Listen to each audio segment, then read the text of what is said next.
I have the privilege in my job to use our products to drive higher efficiency and automation of what we do. And just to give you some examples and probably build a little bit on that story, we center our transformation into key vectors: trust, sustainability, and efficiency. That's who we are. That's our mission.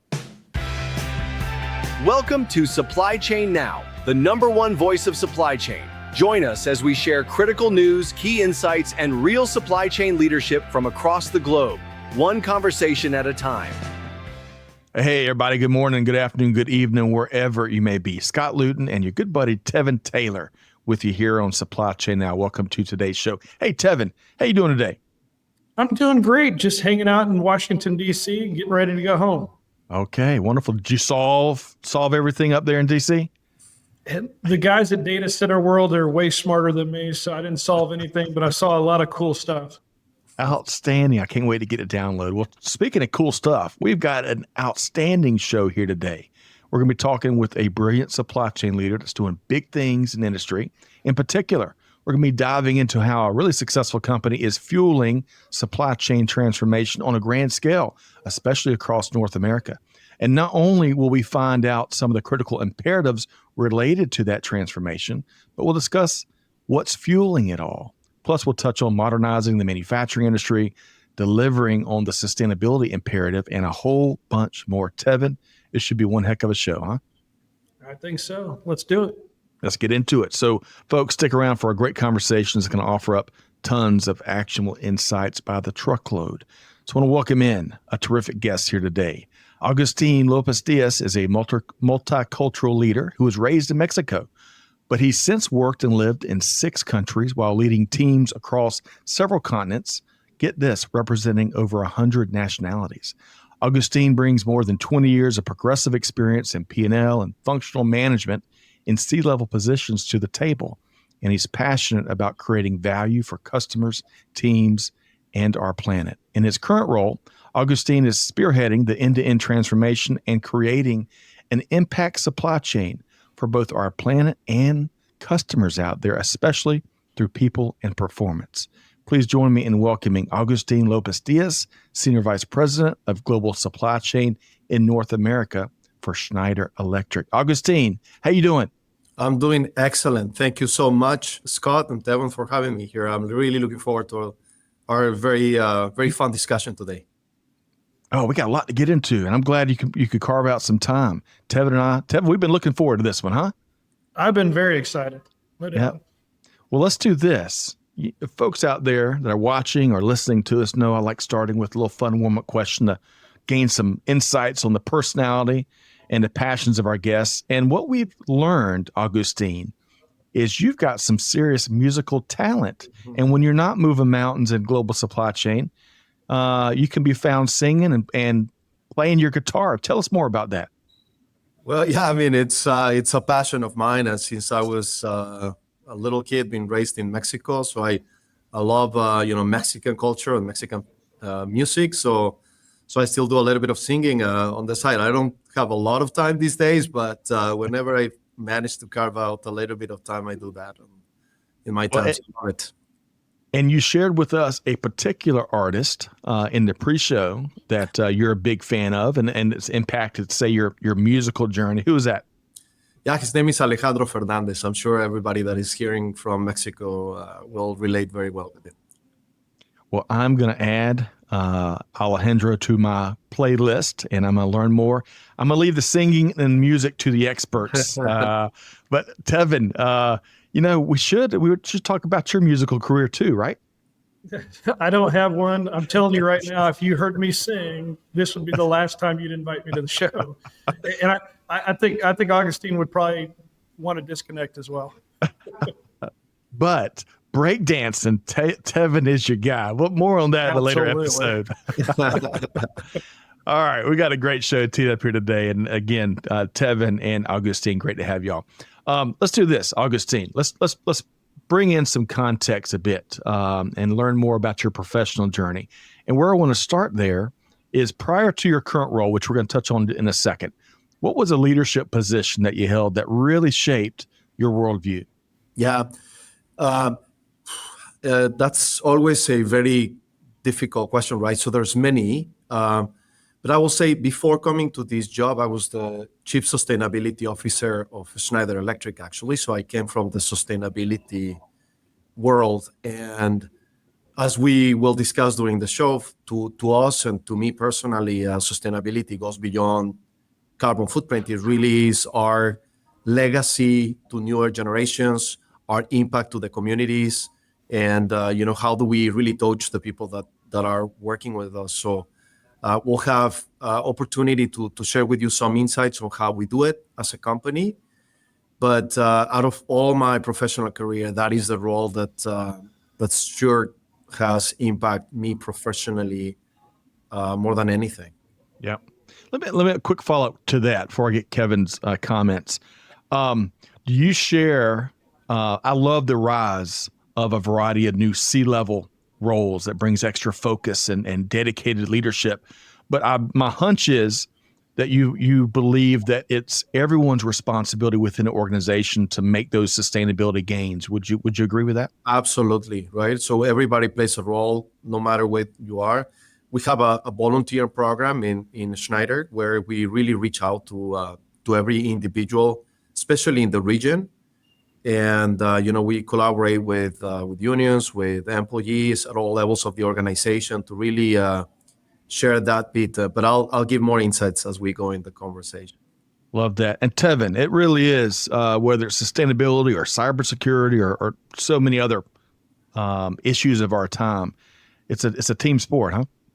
It is. I mean, the boardroom's important, but to be clear, those decisions and those fact-finding missions, that's the frontline employees know best because they're the ones interacting and touching the product. So a lot of the inputs and a lot of the insights that get to the boardroom, they come from the people. So if you engage your people and empower them, they'll bring it to the team, right? That is music to my ears, no pun intended. Good stuff there, Tevin. All right. So I'm sure, Agustin, that lots of our audience out there, because we got the smartest audience in all of global supply chain, know a good bit about Schneider Electric. We also, as I was sharing pre-show, on our monthly show that I do with Mike Griswold, we talk a lot about what the Gartner Top 25 organizations are doing. And of course, you'll find Schneider Electric atop that list, at least for 2024. We'll see the new one soon. But for the three people out there that may be new to Schneider Electric, would you share a little bit of information about the company and what you do as SVP of Global Supply Chain for North America? Yeah, absolutely, Scott. So we are a relatively large organization, right? So last year we reported a global revenue of about $40 billion. We really segment in two key pillars. Industrial automation, where our main focus is really driving, manufacturing agility, automation, and efficiency. And then we really center quite a lot of our portfolio, especially on what we call energy management, which is all the infrastructure, residential, distribution centers, data centers, and so on and so forth. So everything that's energy management and infrastructure is really our core focus. And our mission is very simple. We aspire to be a trusted partner to our customers, especially in two domains, driving sustainability, which is the core of our mission, and of course, efficiency that comes and its addition to that. And in your role, Agustin, I love the level setting on what Schneider Electric does, especially its mission, because trust, that's how we move mountains in the industry, right? So tell us more about what you do in your role. Yeah, so I'm in charge of the supply chain end to end in North America, which represents close to 40% of the footprint of the organization roughly today. Okay, that's a big plate. I bet it's full, Agustin. Tevin, what'd you hear there? Whether it's about, kind of a summary of Schneider Electric's business model and its mission, or what Agustin does in his role? Well, his role is vast when you think about what he's doing. You have manufacturing, energy management, and sustainability all wrapped together. To me, it's one of the most exciting companies out there just for the fact of what you're doing. Again, I'm in Washington, D.C. I saw a lot of the cool things at the Data Center World Show that Schneider's got on their plate. And quite frankly, energy management. I mean, when it comes to energy, people, in the old days, you thought about the lights and the AC and things like that, but AI and data centers are consuming a great amount of energy. So we have to make that sustainable and we have to make sense of it. So I'm excited to hear more about what he's doing and, where we're going in the AI and data center world. Me and you both. And we can't approach the energy infrastructure like it's 1987, right? Especially to some of the your observations there, Tevin. And I look forward to diving in more with Agustin here. So let's do this. Let's talk about the big pushes out there towards growing the manufacturing sector here, not just in the U.S., but really across North America, but certainly in the U.S. A lot of companies are also at the same time looking how they can modernize their operations. Kind of what I was just saying, not doing business like it's 1987, but like it's really 2030, we'll call it. So to that end, Agustin, with the transformation that you're leading, tell us more about the technology solutions that Schneider has implemented or is implementing, especially across your factories and some of those benefits you're getting. Yeah. Well, look, I mean, this is a supply chain audience, right? So I'm really excited about this question, right? Because that's really what drives all of us day in and day out. So I'll try to give you as much color as I can possibly give, and we can just build from that. But we're incredibly lucky in Schneider because a lot of our portfolio is self-consumed.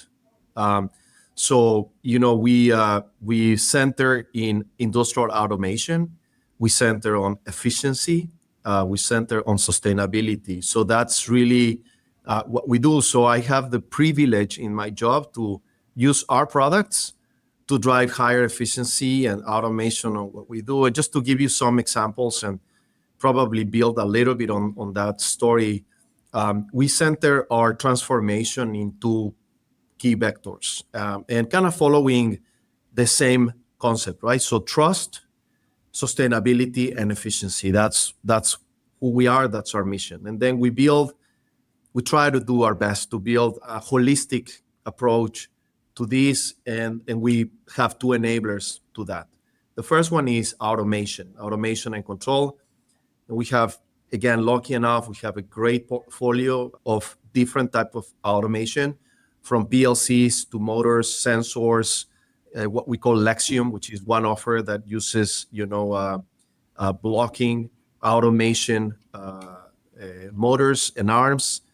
So we have robot arms that are really helping us with the automation of the lines. So we really look at how we can automate as much as we can possibly do our facilities. And we love the technologies that are simple and scalable. So that's really what we do. So that's one perimeter of what we do. We invest, a very significant amount of effort in really looking at all our processes and how can we make them more automated, more efficient through automation and control. Then the second aspect to that, which is also very unique to Schneider as a company, is we not only have the hardware, but we also have, a very large software suite that we use for, IoT, edge control, and efficiency. We have platforms like Aviva that, really looks at the entire analytics and advanced intelligence. We have LDS, which is a self-made software where we control production on an hourly basis. It drives that to a control tower where we look at, production levels, production plan, order intakes, and things like that, which are really core for our operation. And last but very, very importantly, and again, this is the privilege to be in supply chain in Schneider Electric, is we have a sustainability consulting group that goes to my facilities, analyzes the facility, and gives us, information on how do we optimize our carbon footprint and our overall waste management. And we have one software that we call a resource advisor, and it gives us real-time information about energy efficiency and control. So, Aviva, EcoStruxure, and Resource Advisor, back connected to the automation is really giving us I think a great edge on what we execute. But of course, we also partner with some external companies that gives us this holistic view of the supply chain. As we go outside, one of the big lessons learned, Scott, in the past years, especially after COVID, is really the engaging of all the echelons of the supply, right, upstream and downstream, is absolutely critical. So what we do is we really partner with an external company that helps us make that connection all the way back to our suppliers. So we want to be really a partner of trust, of course, for our customers, but not only for our customers. We see this partnership and trust to be built up with our supply chain and suppliers, which we see as our critical partners. So that's a little bit of how we do it. Augustine, fascinating. I wish we had about 3 hours just to dive into that response. But Tevon, a couple things. First off, I wonder if those robot arms Augustine was talking about would improve my golf game. I would look into that. But kidding aside, me too. Automation, software, especially on the software side, IoT. You heard a lot about analytics, the control towers, and then thirdly, at a very high level of what he was talking about is I love how they're constantly looking at and analyzing their sustainability footprint to find ways they can optimize and garner more gains in real time. If it almost seems like. Tevon, what'd you hear there though, in terms of this technology solutions that they're deploying now and ongoing? Well, what I'm hearing is the foundation of all of it is trust, sustainability, and efficiency. And once you define that base, then you build from it. And all those things, controls, automation, software, driving efficiencies, it's smart manufacturing, right? It's not static. It's very dynamic. It's always evolving. There's a reason Schneider Electric is where they are in the supply chain realm. It's because they're always evolving. And they do it with that base. And I've never heard that with the trust, sustainability, efficiency. But you think about everything you do in a company, and they should point back to those three pillars. So that's a great way to drive an awesome supply chain. So well said. And I haven't heard someone use the word realm since my Game of Thrones watching days. So that's a good one, Tevon. Get inside. Hey, and really, as he was describing the scope, as Augustine was describing the scope, realm is a good word for it because it's a big one. One last thing I want to touch on, because I think this is really important. And, one of the silver linings of the pandemic was, of course, the supply chain industry and the supply chain profession certainly, rose to the top in a lot of folks' mind, folks that had never been in supply chain. And I think also in parallel with that, what he was touching on was the holistic view of a supply chain organization and the ecosystem and all the different players involved. Tevon, that is critical that we really, when we say supply chain, what that means, and for organization-wide us to have alignment around that, right? Absolutely. If you're not aligned, it only takes one break in the supply chain to whip the other components, right?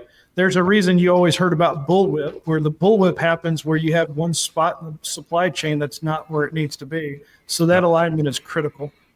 And on the other side, where we're garnering continuous improvement ideas or innovation or product ideas, service level ideas from really across the ecosystem. You never know where the next $1 billion idea is going to come from. Okay, Augustine, what you shared, your response, what begs the question in my mind, especially given your overall organizational footprint, including the massive one that you lead, how have you been able to deploy this degree of transformation at scale? Yeah. Well, first of all, we got to start by being humble, right? So we do have a large footprint. We have well over 50 sites in North America alone, and we have thousands of collaborators that we have the pleasure to work with every day. And so there's always, corners where we haven't touched just yet. But I will say we have been lucky of, the luxury of starting the journey a little bit ahead of the wave. So we've been working on it quite a bit. But I will say in general, what we did is kind of the old-fashioned, strong production systems management, right? So we didn't walk away from it. Whereas I think some companies probably kind of switch gears. We built on our legacy of what we call the Schneider production system. It's a system that's been going on for probably close to 30 years now. And that's really kind of incredibly well integrated to who we are as a supply chain, right? Both for us and our factories as well as for our suppliers. And so what we did was really evolving that and just making, this, manufacturing 101, if you will, as Tevon was alluding to, and just make it smarter and more digital and more efficient. So I think that's proven to be really helpful for us. As we do the deployment, we don't do it as an adjacent initiative. We just build it up in our production system mechanism. I think I'll say that's probably number one. Number two, skill sets is critical. So we invest in Schneider quite a lot on people. Schneider, by all measures, it's a people-centered company. Culturally wise and how we operate every day. So we spent quite a lot of our time and resources in creating these capabilities in-house. We have several programs where we incentivize this increased knowledge and really securing that level of capability. We call it electrifiers, right? It's a program where we build that competency in the factories across the board. And then we do a lot of recognition, right, around activities. We have not been rigid and prescriptive.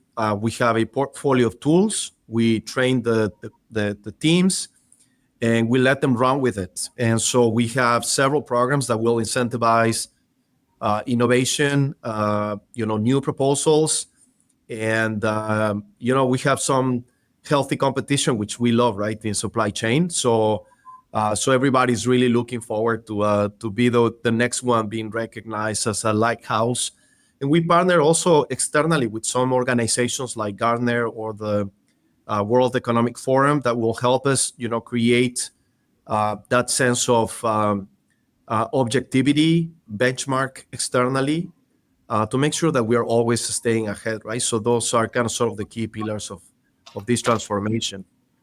Agustin, I really appreciate you sharing. And Tevon, this might be oversimplifying, I think, but I think it's still accurate. I heard three big themes in Agustin's response there in terms of how they're able to deploy this level of technological transformation, business transformation at scale.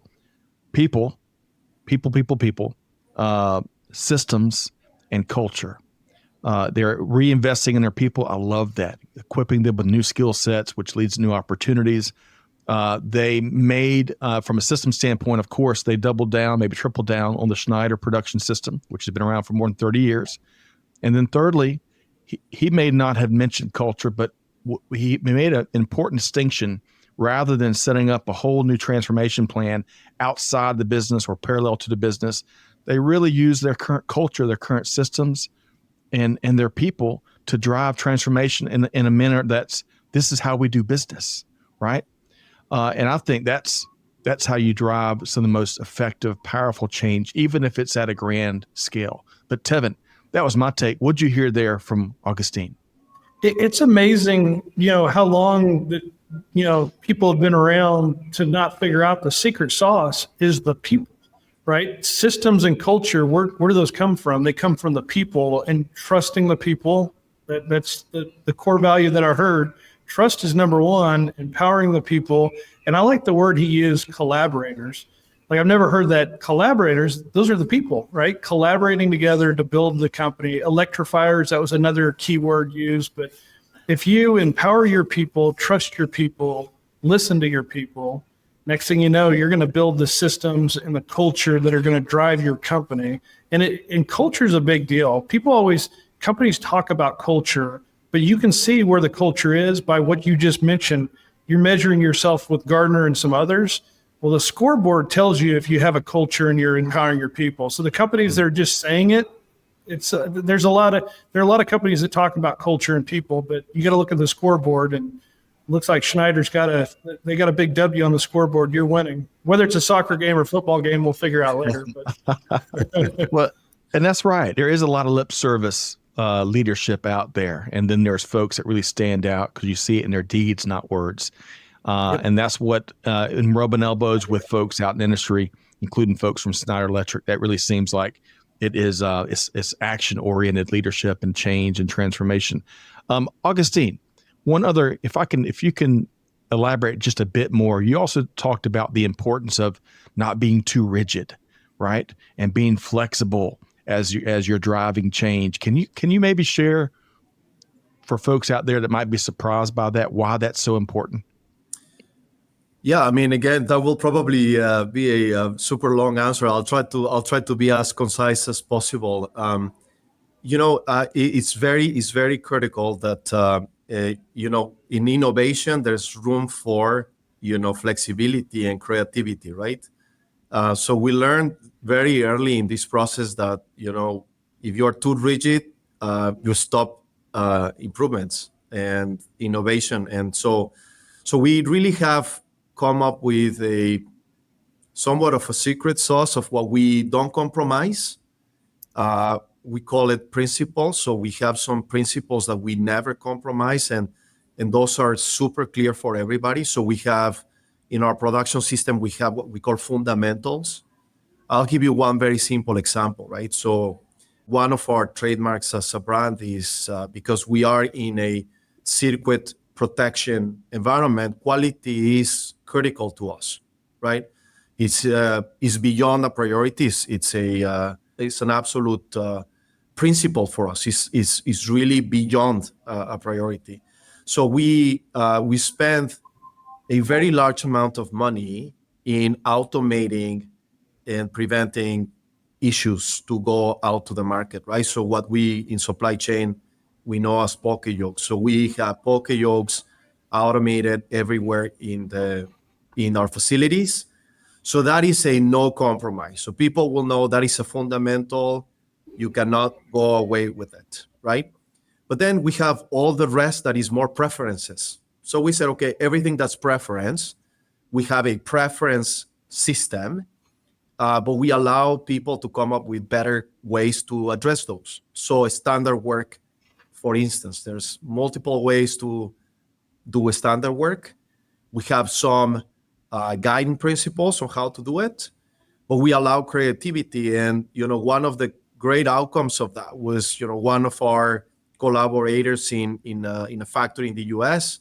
came up with an algorithm that helps us create the AIs with a vision system, which is proven to be incredibly useful for us.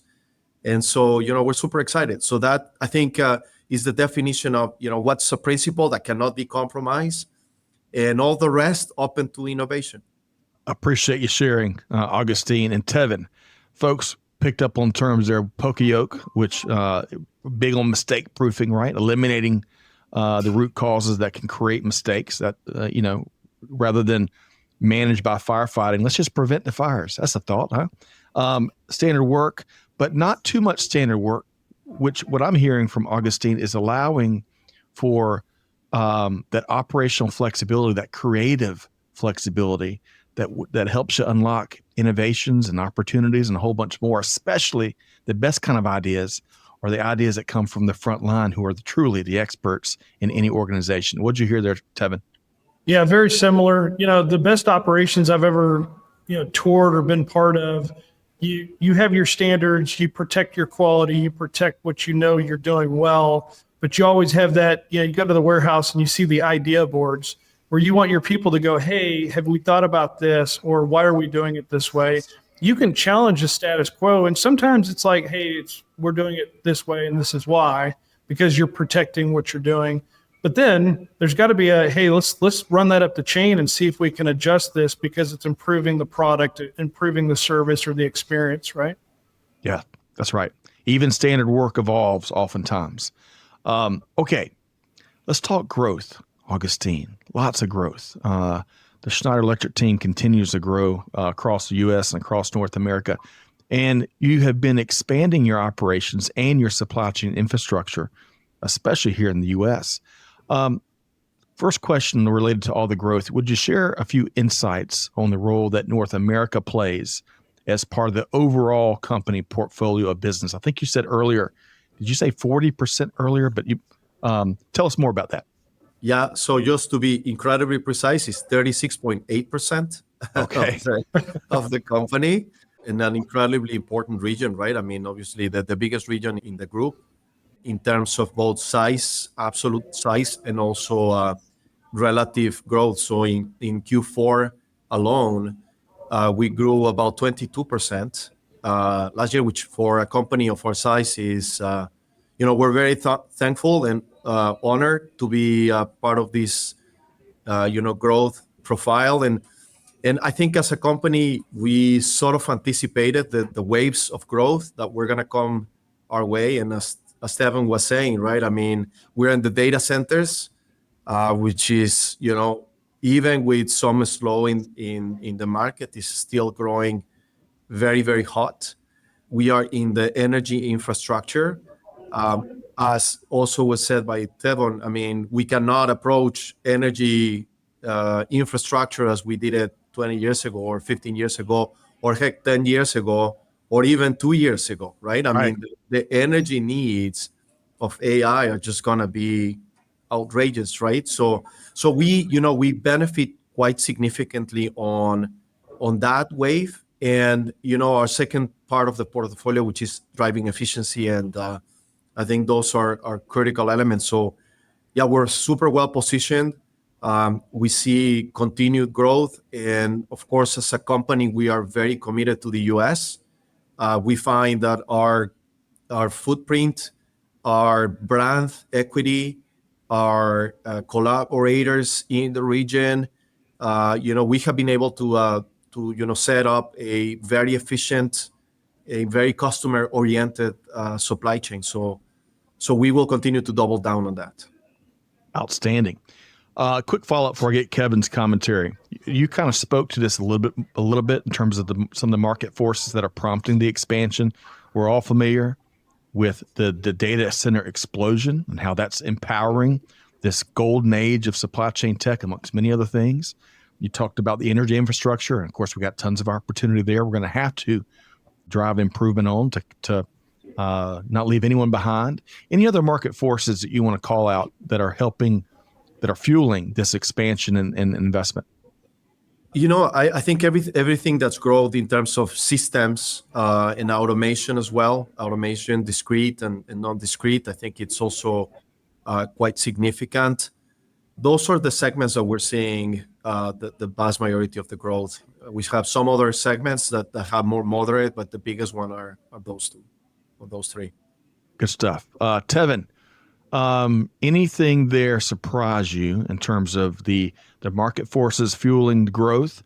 And of course, the big role that North America plays amongst the Schneider Electric portfolio of global business. No, it's actually not shocking. I mean, their tagline is "Life is on," right, with the little "on" button. So, electrification and Schneider Electric, it's in the name, right? So, it doesn't shock me at all. I kind of shocked at how big the region is, but it makes sense. This is the original home base for Schneider Electric, right? Yeah. And the precision there. 36.8. I love that, Augustine. We're in supply chain. Data is important. Accuracy is important. Okay, so Augustine, we would need several hours to give a full response here, but give us some specific areas, some examples of some of this expansion, if you would. Yeah. Well, I mean, again, so when we look at the portfolio, by the way, one of the things that we're doing is regionalizing, right? So I think, regardless on which papers you read, globalization has changed quite a bit in the past months, right? So I think we are going more into a regionalized approach. This is not new to Schneider, to be honest with you. I think we anticipated that a couple of years ago without any effect from tariff impacts. We understood that we wanted to create we call it tailored supply chain. And we talked about this, trust with the customers, right? So we decided to do a lot of efforts to regionalize our footprint quite a lot last year. So our growth in the US and in North America as a supply chain comes from two main vectors. Obviously, the organic growth that we're having, which is substantial, but also a super clear and intentional program to regionalize both our factories and our supply chain at large. So those are the two main drivers. And we're expanding. We're either automating and making our factories more efficient through some of our products and additionally some support from some partners. So one is really upgrading our factories. We do a fair share of our investment in upgrading our current facilities, and we always do it in a sustainable manner, right? So we spend a significant part of our capex is also related to sustainability efforts, which also drive efficiency. So it's good business sense overall. But that's one piece. So upgrading our footprint and optimizing it. The second one is expanding our current footprint. So expanding our buildings. So buying adjacent buildings or expanding our buildings, like in Columbia, Missouri, where we just announced a quite significant expansion of our current facility there to really center much more in the U.S. market and be closer to our customers. And we have new facilities altogether, right? We recently announced Middle Tennessee it's a critical area for us, y'all. So we are very committed to the state of Tennessee.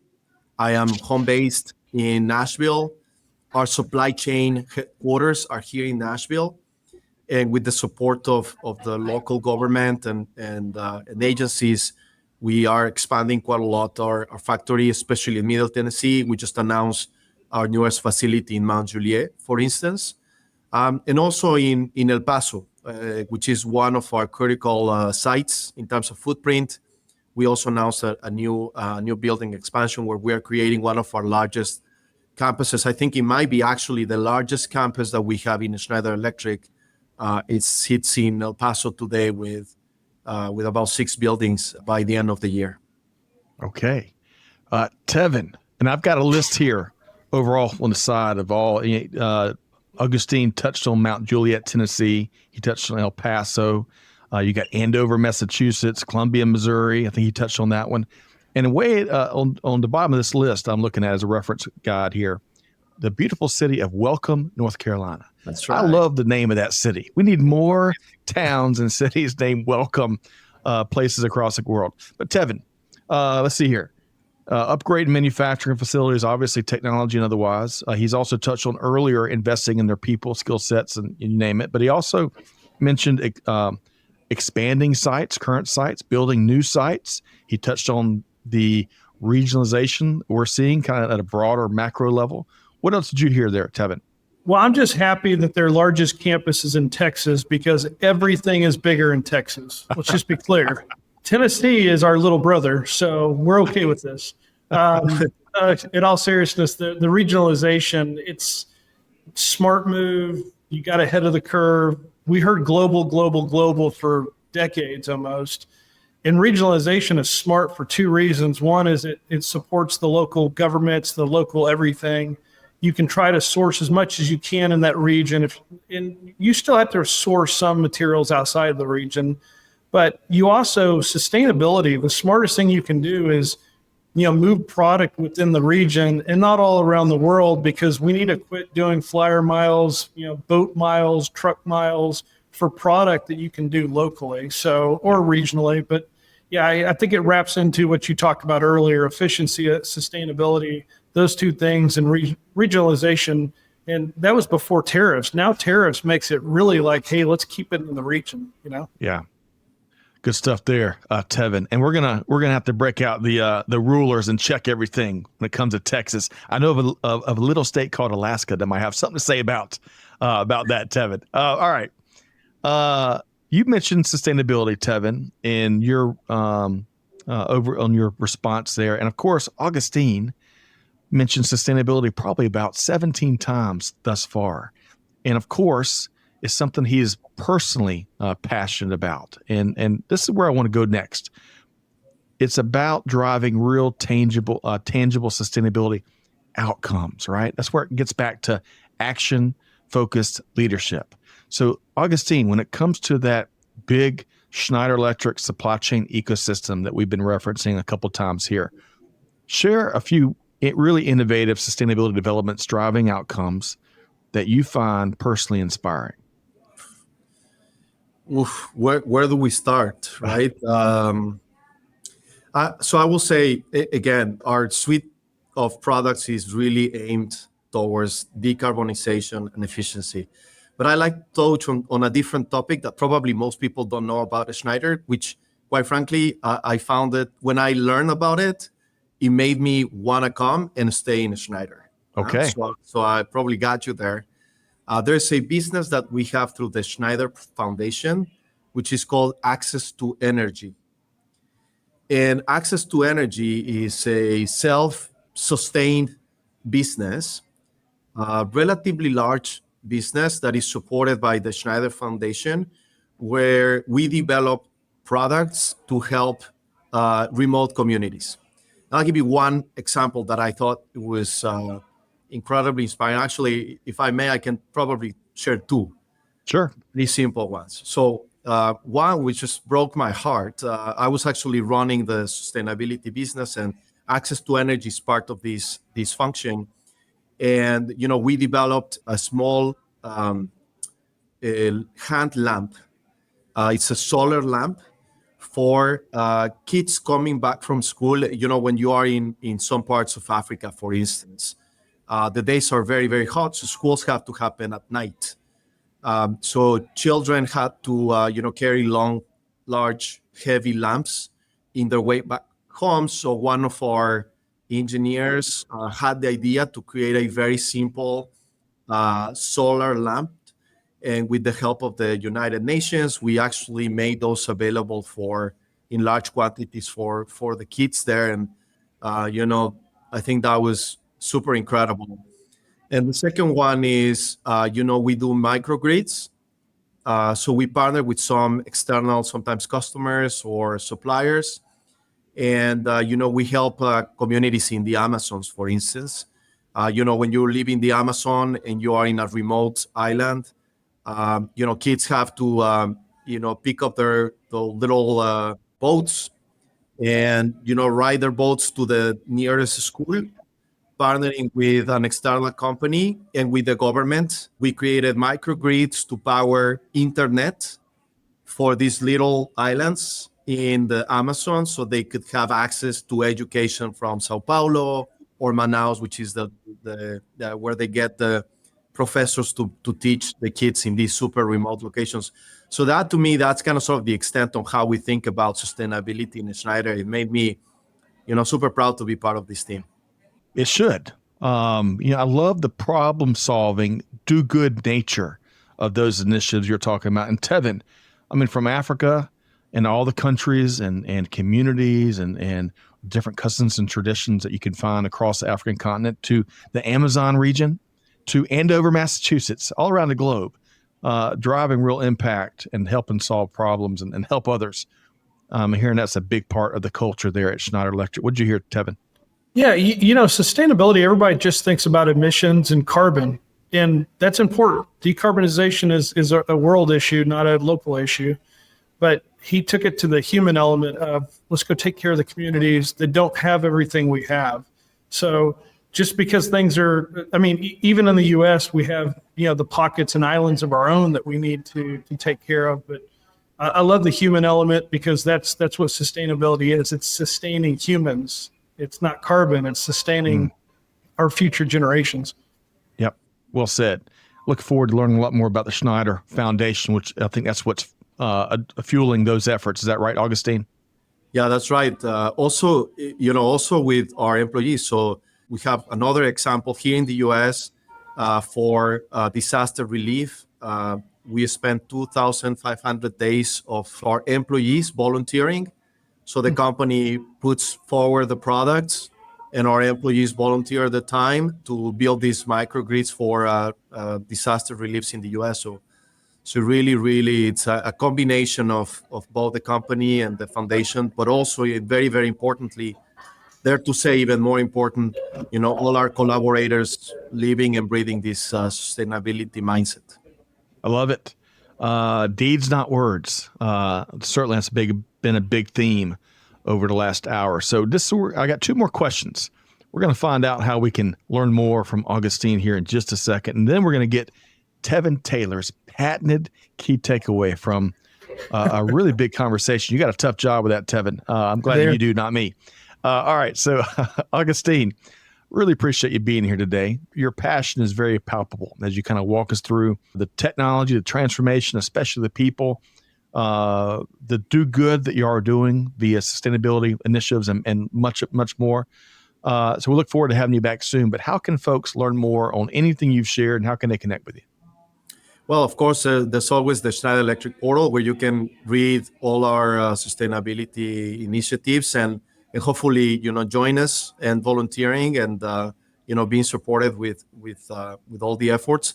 And of course, I'm always available in LinkedIn to contact anybody and happy to connect with with your audience.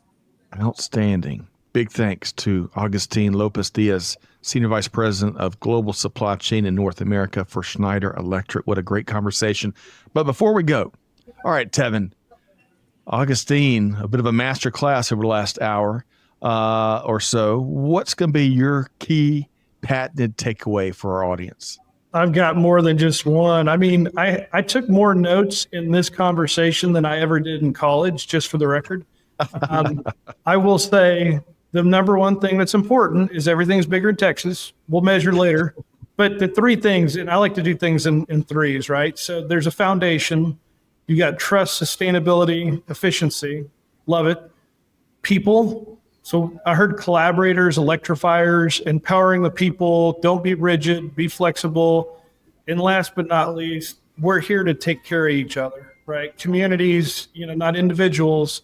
Let's focus on taking care of each other. So I love that. That last point on sustainability was really kind of tugged on me a little bit, because sometimes we think profits, we think about we're driven to win. That's important, but let's win together. Let's look at the team, human race, and go from there, right? Well said. Well said. Back to that holistic definition of supply chain so the whole ecosystem can win. So I'm hearing a lot of that too. Good stuff. What an outstanding show. I knew it would be, folks. Hopefully you've enjoyed this hour as much as I have. Again, big thanks to our wonderful guest, Agustin Lopez-Diaz with Schneider Electric. Really good stuff. Agustin, look forward to having you back soon.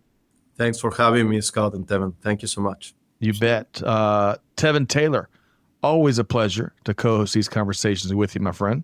What a great show. Thank you. No doubt. But for our audience members out there, hate to break it to you, but you've got some homework. You got to take one thing you heard here, especially from Agustin, but also Tevon shared some good stuff too. Take one thing you heard in today's conversation from Agustin and Tevon and put it into practice. Share it with the team. That's how we're going to change how industry is done, via deeds, not words. So with all that said, on behalf of the entire team here at Supply Chain Now, Scott Luton challenging all of our audience members out there, do good, give forward, be the change that's needed. We'll see you next time right back here on Supply Chain Now. Thanks, everybody. Join the Supply Chain Now community for more supply chain perspectives, news, and innovation. Check out supplychainnow.com, subscribe to Supply Chain Now on YouTube, and follow and listen to Supply Chain Now wherever you get your podcasts.